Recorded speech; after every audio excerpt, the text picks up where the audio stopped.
and welcome back to my channel. So today, finally, you've been waiting for it. I keep saying I'll post it tomorrow, I'll post it tomorrow, I'll post it tomorrow, but really, true tea, haven't even recorded it. So now I'm recording it. The video you all been waiting for. The Chameleon video. The care. How to, talk about all of it. And blah blah blah. I have a veiled chameleon. He's a juvenile. He's like really small. Like you've seen in the beginning of the video. His name's Loomis. I named him Loomis because of the I really like Halloween and the movie. And not the new one's okay, but yeah. And I named him after the therapist for Michael Myers, Dr. Loomis. So fun fact. And if I ever were to get any more reptiles, when I move out on my own and stuff like that, I'll probably name them off the characters. Like I have them in my mind. I'm gonna name one Lori. If she's a girl, I'll name another one whatever. Like it's all in my head. Like I'm ready for this. Okay. So yeah. To start off, first I'm gonna give you. I don't want this to sound biased as this I'm trying to get you to not want a chameleon. I'm just trying to the idea of what you're getting into. So literally I'm gonna have like a bunch of links to videos that I've watched, researched and stuff like that, what I used and what I still use and blah blah blah. And I'll also give you links to like the items that I will be talking about, where you can get them. You can get a lot of stuff I talk about on Amazon. That's a lot. That's where most of my stuff came from, either Amazon or like the pet store, like usual. So yeah. So first I'm going to start off with 5 reasons why a chameleon might not be the best animal for you.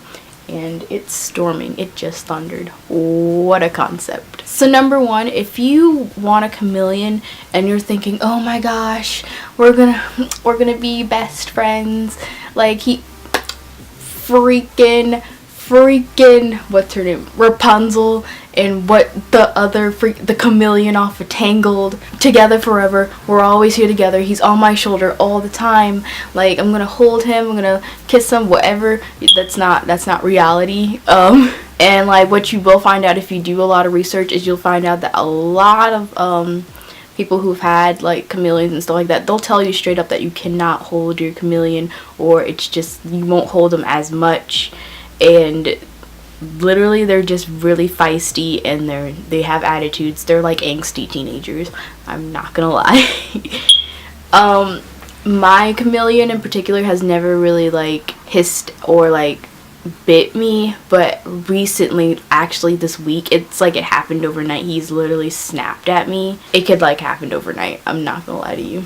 It's a thing. So number 1, you can't hold them. Number 2, you're gonna have to deal with bugs. If you don't like bugs, then a chameleon is not for you, or any reptile is not good for you. Maybe an iguana. You're gonna have to feed them a lot of crickets, dubia roaches. Y'all, roaches. I never fed my chameleon roaches because I refuse to bring roaches up in my house, but I know people who do feed them dubia roaches and crickets. I do feed mine crickets, and I feed them kale, and I'll get into that later on in the video. But yeah, you'll have to feed them bugs like worms, super worms, mealworms, waxworms, thornworms, dubia roaches, and crickets. Like those are just some of them you can feed them. So yeah, if you don't like bugs, chameleons aren't the thing for you. And that gets to my next point, traveling. If you travel a lot, then chameleons might be but the best thing for you. Like honestly, I didn't really think about that until after I bought them, so now I have to look for a sitter. I'm not gonna lie to y'all, because me and my family, we always travel out for vacation, or I might just bring them with me since it's warm or whatever. It's gonna be warm or whatever. But if push comes to shove and I have to give him a babysitter, I don't know a lot of people who are willing to like take care of a reptile, or do the things you have to do with a chameleon, like feed them bugs.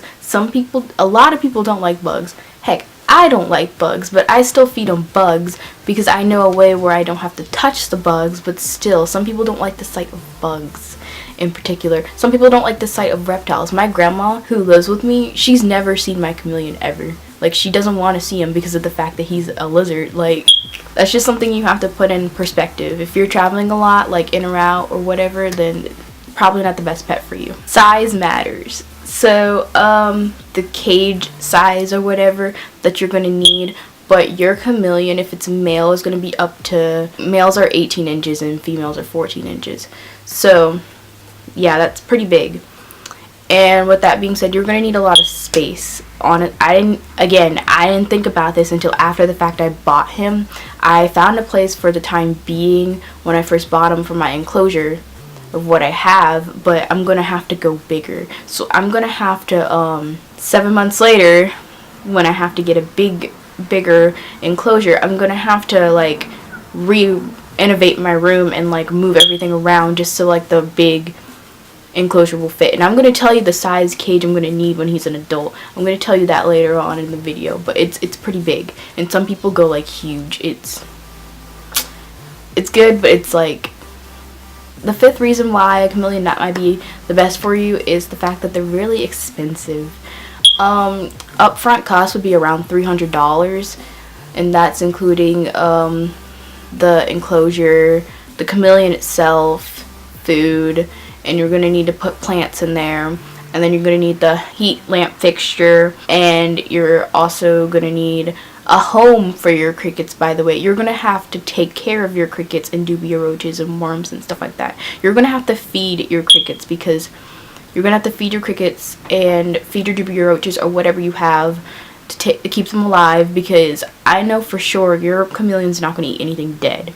My chameleon doesn't eat anything dead. If it's not moving, he's not going to touch it, okay? That's just the bottom line. So you're going to have to keep them alive, and with that said, you're going to need like cricket quenchers. I actually like peel a carrot and put the carrot peels in like a little container, and they eat that. So my chameleon's eating carrot crickets pretty much. Put it this way, the food that you're giving your cricket, you're going to be giving your chameleon. So I don't really feel comfortable giving like artificial stuff. I like giving like real stuff. I'm like one of those moms. My kid is vegan. Like, but like that's literally what you have to do. Those are 5 reasons why a chameleon would not be the best idea. If you're still interested, then I'm gonna talk about care. Okay, so enclosures and cage wise. Okay, for enclosures, when you get a juvenile or a baby, you're gonna want to start off by 16 by 16 by 30, and 16 wide, you know, and 30 inches tall. The most important thing that you need for a chameleon is height for your enclosure. The higher and wider, the better. Like, it needs to be spacious, because he likes to climb, and he's gonna use every single inch of that enclosure. So don't think that your money is gonna be wasted on an enclosure, because they're gonna use every single inch. And once they get up to 8 to 9 months, you're gonna have to bump up to a 24 by 24 by 48. So that's a 2 by 2 by 4, which is a lot. Yeah, I know. And some people go like 3 by 3 by like 6 or something like that. They like built their own like enclosures. I've like seen videos of like people talking about how they paid $300 to build their own enclosure for their crickets. There's literally a video called like I build a mansion for my chameleon. Like, I can't make this stuff up. Like, you need that space. And I think I've heard like some people give their chameleon their own room. Like, it's serious stuff. Like, you need to like have that space so he can like be, because they're very active creatures. Like, they like to climb around and blah blah blah, and you're just gonna need that. And if you don't have that space, then the chameleon's probably not the right pet for you.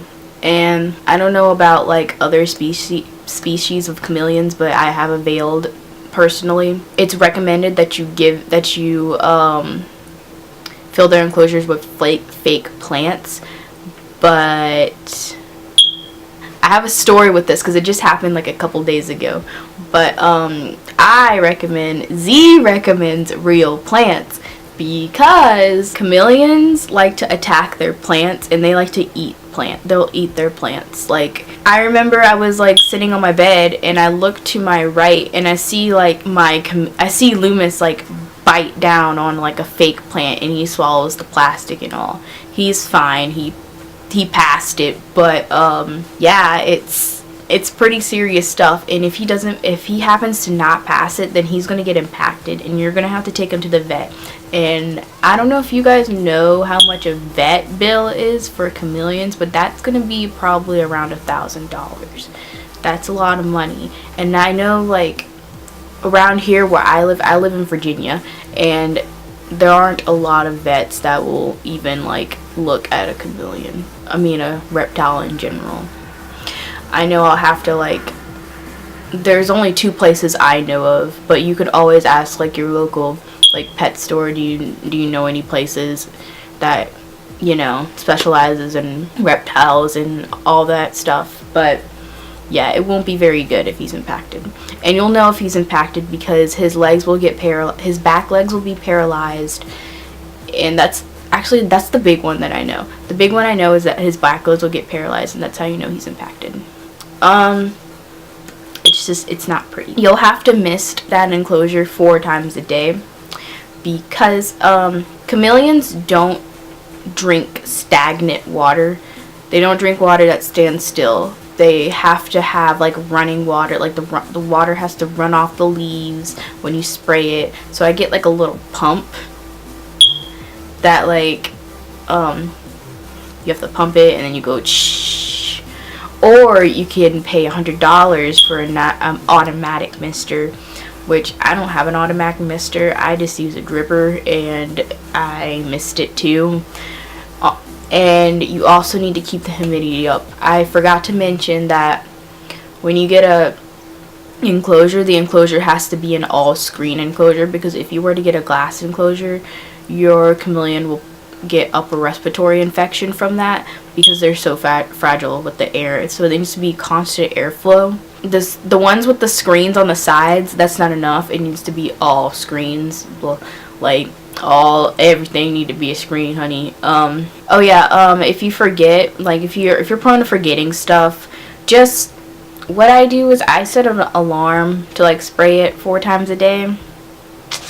Or what I do is I wake up in the morning, I turn the light on, I spray it, then I go to school, come back from school, spray it, before dinner, spray it, after dinner when I'm like about to get ready for bed, before you get ready to go to bed, you spray it, and then you get ready to go to bed. Not like get ready to go to bed, but like I'm talking about like shower before bed and stuff like that. That's what I'm talking about, before bed. And then you spray it before you do all that, and then before you go to bed, turn the light out and go to sleep. My camera is dying. What a sham. Juveniles should be fed twice a day, about 12 to 13 crickets, because they're growing little girls and boys. And then once they're adults, you can feed them once every other day. So trust me, it gets easier.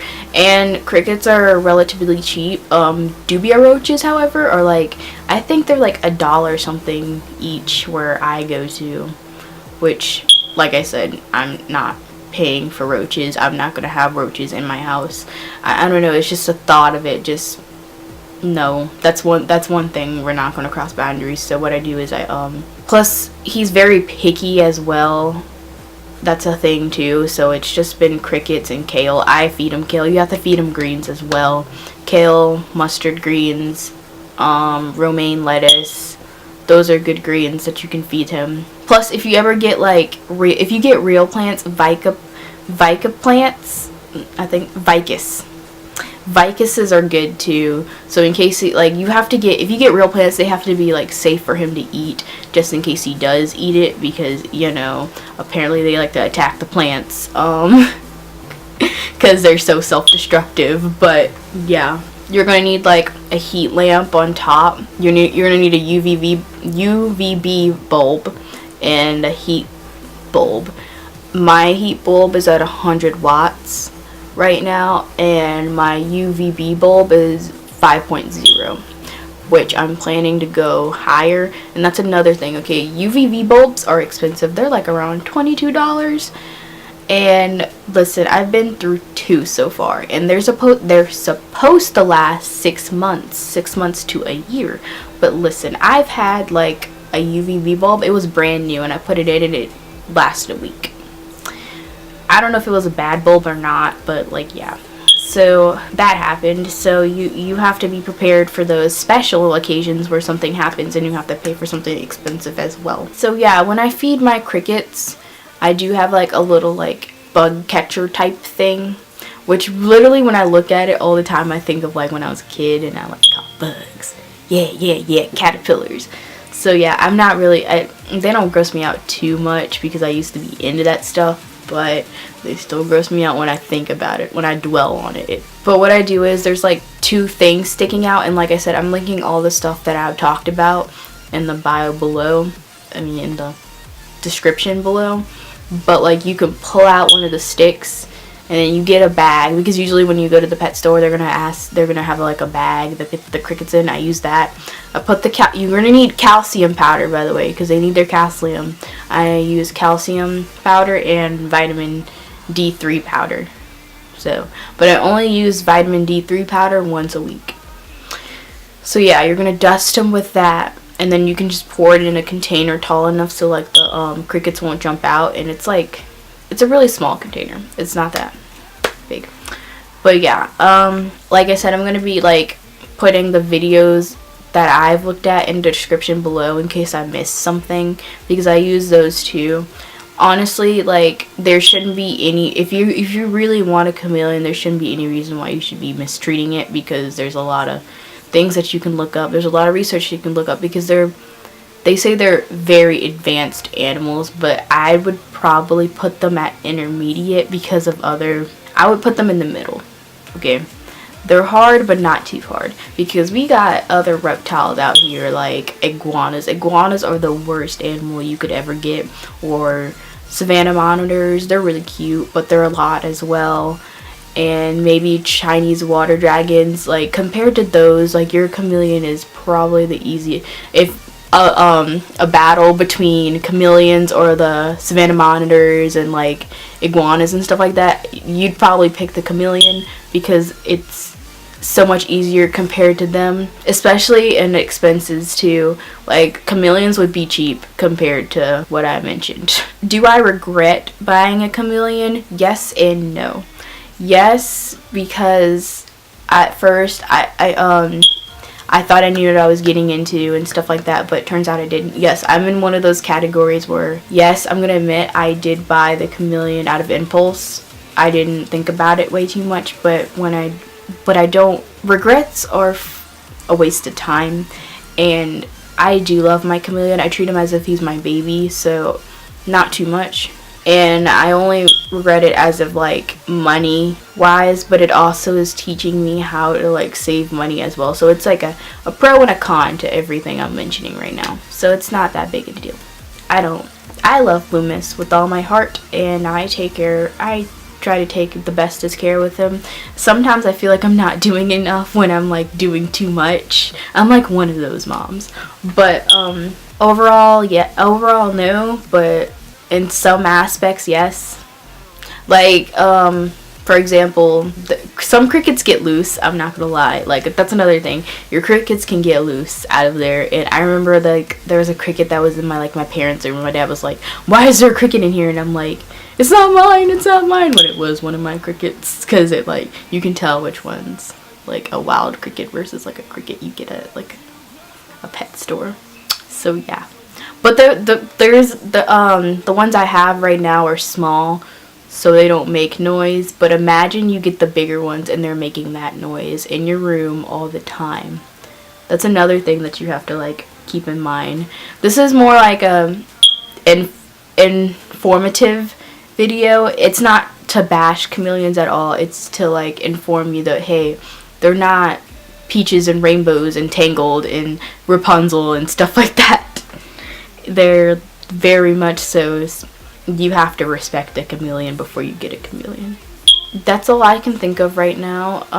Yeah, sorry this video is really late, because school has started for me, so you'll probably get a video here and there, maybe every other week. I don't know, when I feel like it or whatever, which it's not like it's gonna be like once a month or something like that. Probably like, so yeah, I gotta go because my camera is very much so about to die. So catch you on the flip flop.